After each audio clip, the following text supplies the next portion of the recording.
सबसे पहले देखें जी पेंशन। पेंशन ये जैसे कि बाबर भाई पूछ रहे थे कि पेंशन का बताएं कि ये क्लासेस, तो ये जो क्लासेस मैंने बाबर साथ मेंशन कर दी हैं, इसमें क्लास 8 और 9 है, part 1 of the second schedule.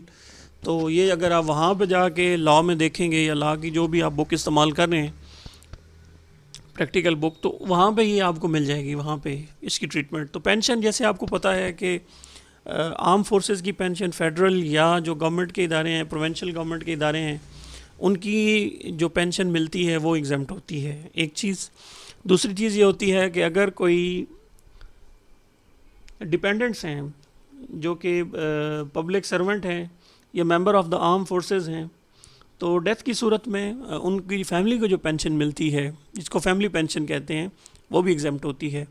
आगे हम देख लेते हैं कि पेंशन जो है सिर्फ 2 सूरतों में टैक्सेबल होती है, और वो एक उसमें से एक सूरत ये है कि अगर रिटायरमेंट के बाद जो पेंशनर है वो उसी एम्प्लॉयर के साथ दोबारा काम शुरू कर ले या उसकी किसी सिस्टर ऑर्गेनाइजेशन के साथ काम शुरू करे, तो उस सूरत में जो पेंशन मिलती है वो पेंशन टैक्सेबल होती है। सेकंड कंडीशन जो टैक्सेबिलिटी की पेंशन की होती है वो ये है कि अगर एक पेंशनर जो है वो एक से ज़्यादा पेंशन रिसीव कर रहा है, तो उसमें जो हायर वाली पेंशन है वो एग्जम्प्ट हो जाएगी, जो लोअर वाली होगी वो टैक्सेबल हो जाती है। फ़र्ज़ करें एक पेंशनर है वो 2 पेंशनें लेता है, एक पेंशन उसे 200 रुपये पर मंथ है फ़र्ज़ करें, और एक 100 रुपया है, तो जो 200 वाली है वो एग्जम्प्ट हो जाएगी, जो दूसरी पेंशन वो ले रहा है 100 रुपये वाली, वो टैक्सेबल हो जाएगी as a normal salary income के तौर पे। तो ये हमारा पेंशन का सीन है। फिर ये जो 2 कंडीशंस मैंने आपको बताई हैं कि अगर पेंशनर अपना दोबारा जॉब कंटिन्यू कर लेता है या 2 पेंशन्स लेता है, ये वाली बात अगर पेंशनर की उम्र 60 साल से ज़्यादा है तो ये दोनों कंडीशन उस पर अप्लाई नहीं होती। यानी कि अगर 60 साल का कोई बाबा है और वो ये दोनों में से एक कंडीशन उस पर लागू हो रही है, तो उस सूरत में उसकी पेंशन एग्जम्प्ट होगी। ये एक सर्कुलर है, सर्कुलर 20 हमारा फेसबुक के ऊपर ग्रुप है, वहाँ पे मैं अपलोड कर दूँगा, तो जो लोग मतलब इसको एज ए रेफरेंस देखना चाहते हैं या उसको डाउनलोड करना चाहते हैं तो वो वहाँ से जाके सर्कुलर को डाउनलोड कर सकते हैं। अब आ जाते हैं इसकी रिप्रेजेंटेशन के ऊपर, और इसकी जो डिक्लेरेशन है वो हमने कैसे इनकम टैक्स रिटर्न में करनी है।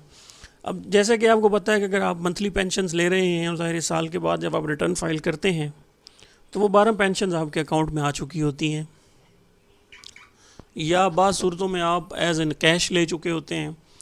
तो उनको टोटल करें, टोटल करने के बाद ये देखें अदर सोर्सेज के अंदर आप जाएंगे तो यहाँ पे एन्युइटी और पेंशन की ऑप्शन है। चूँकि आप यहाँ पे टोटल अमाउंट डालेंगे और उसके बाद जो अगला पैरेलल कॉलम है यहाँ पे एग्जम्प्ट होता है, तो इक्वल अमाउंट, यानी कि अगर आप 100 रुपया यहाँ डाल रहे हैं तो इक्वल अमाउंट ही आप जाके यहाँ भी डालेंगे। तो ये इसकी इनकम टैक्स रिटर्न की ट्रीटमेंट हो गई। अब मैं फॉर्म खोल लेता हूँ वेल्थ स्टेटमेंट का। जैसे कि आपको पता है कि जब आप इनकम आपकी होती है तो ये जहाँ पे आपने सोर्स डिक्लेयर करने होते हैं अपने, कि आपको कहाँ कहाँ से पैसे जो हैं इस साल के दौरान वसूल हुए हैं, तो वो हम रिकन्सिलिएशन वाली टैब में डालते हैं जाके। चूँकि ये वाली इनकम हमारी एग्जम्प्ट है, तो यहाँ पे आप देख रहे हैं कि एग्जम्प्ट इनकम का एक कॉलम है जो इनकम एग्जम्प्ट होती है, वही अमाउंट जो आपने यहाँ पे डाली है वही आप जाके रिकन्सिलिएशन वाली टैब में भी डालेंगे।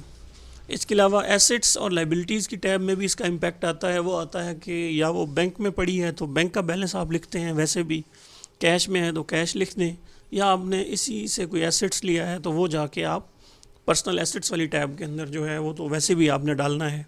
लेकिन वो जो अमाउंट आप वहाँ पे डाल रहे हैं उस अमाउंट का एक दफ़ा रिकन्सिलिएशन टैब में भी डालना ज़रूरी है, कि उसके बगैर आपकी जो वेल्थ स्टेटमेंट की रिकन्सिलिएशन मुकम्मल नहीं हो सकती।